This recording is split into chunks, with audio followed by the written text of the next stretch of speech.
Worm hole quantum level पे ऐसे आजकल प्रूफ भी मिलते हैं। वर्म होल क्वांटम मैकेनिक्स में क्वांटम लेवल पे एग्जिस्ट करते हैं। शायद एक तर्क इसलिए भी दिया जाता है कि शायद इसी वजह से दो चीज जो है, पार्टिकल जो है एंटेंगल्ड है। शायद वर्म होल वो रीजन है जिसकी वजह से एक पार्टिकल में यहाँ पे मैं इन्फॉर्मेशन चेंज करता हूँ, कुछ करता हूँ, और एक दूसरा पार्टिकल जो दूसरे से एंटेंगल्ड है वो यूनिवर्स के दूसरे कोने में भी हो, तब भी वो इंस्टेंटली अपना क्या नाम है स्टेट चेंज कर लेगा। एक थोड़ी ये भी आती है कि एक्चुअली हम एंटेंगल को वैसे ना समझे, हम एंटेंगल को एज अ होल आपको समझाने के लिए एक पूरा पार्टिकल ही माने, और जैसे ही हम किसी भी एक पार्टिकल को किसी यूनिवर्स के कोने में ऑब्जर्व करते हैं तो वे फंक्शन कोलैप्स करता है। इसी चक्कर में दूसरे पार्टिकल की इंफॉर्मेशन भी उसी हिसाब से उसी वजह से बदल जाती है। तो ऐसा तर्क देते हैं कि क्वांटम लेवल पे वर्म होल्स एग्जिस्ट करते हैं कि अगर हम एक काम करें, 55 साल पहले हुई थी ना, एक काम करते हैं, मस्त सा प्लेनेट ढूंढते हैं और जो कि अर्थ से 55 लाइट ईयर्स दूर है, यानी कि लाइट को उस प्लेनेट पे पहुंचने के लिए 55 साल लगेंगे। ठीक है। और मैं उस प्लेनेट पे पहुंच जाता हूँ और मस्त किसी दूरबीन से देखता हूँ और मैं अपना पास देख लूंगा, क्योंकि भैया 55 साल जब जैसे ही पहुंचूंगा मैं सैटेलाइट लगाऊंगा, देखूंगा अरे वाह नील भाई अपने पहला कदम रख रहे मून पर। तो क्या हम बिना वर्म होल टेलीपोर्टेशन के क्या हम अर्थ से 55 लाइट ईयर्स दूर वो प्लेनेट पे पहले पहुंच पाएंगे ताकि हम उस लाइट को देख पाए? आपसे वो सवाल पूछा, उसका मतलब ये सिंपल सी बात, आपको उस प्लेनेट पे 55 लाइट ईयर्स पहले 55 साल पहले वाली लाइट से पहले पहुंचना है। आप स्पीड ऑफ लाइट से तेज चल नहीं सकते, तो आप कभी उस रोशनी से जीतोगे नहीं जो स्पेस टाइम पे चल रही थी। तो लॉजिकल सेंस में, क्लासिकल सेंस में हम क्या नाम है उस प्लेनेट पहले पहुंचेंगे ताकि हम वो चीज देख सकें। ये तो बात हो गई कि हाँ लॉजिकल वे कोई भी पॉसिबल नहीं।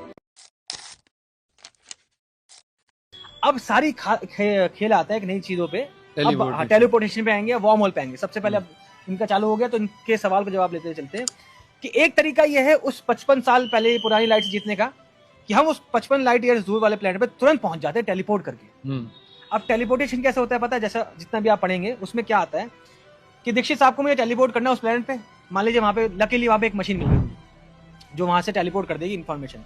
अब क्या होता है, उस मशीन को दीक्षित साहब के हर एटम में से, हर एटम के इलेक्ट्रॉन्स, प्रोटॉन, इन सब के क्वांटम स्टेट्स के इंफॉर्मेशन को निकालना पड़ेगा।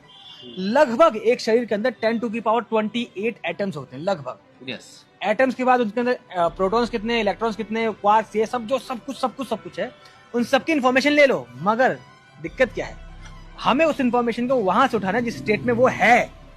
दीक्षित साहब के अंदर जो सेल्स हैं, टिश्यूज हैं, उनके अंदर जो एटम्स है, उसके अंदर जो प्रोटॉन्स, इलेक्ट्रॉन्स हैं, उन सबकी इंफॉर्मेशन मुझे एग्जैक्टली जाननी है। उसको एक डेटाबेस में लगाना है। 10 टू दी पावर 28 एटम्स की एग्जैक्ट इंफॉर्मेशन लेनी है और स्टोर करनी है एक ऐसी जगह जो कि फिलहाल तो अर्थ के पास इतना डेटाबेस है नहीं कि इतना इंफॉर्मेशन स्टोर कर ले।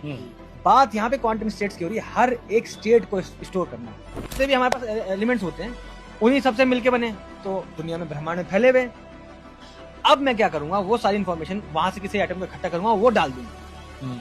थीसियस, मैंने लिया इसके पुराने एलिमेंट्स को, उसको हटा दिया और वहां जोड़ दिया, और वहां पे दीक्षित साहब बन के आ गए।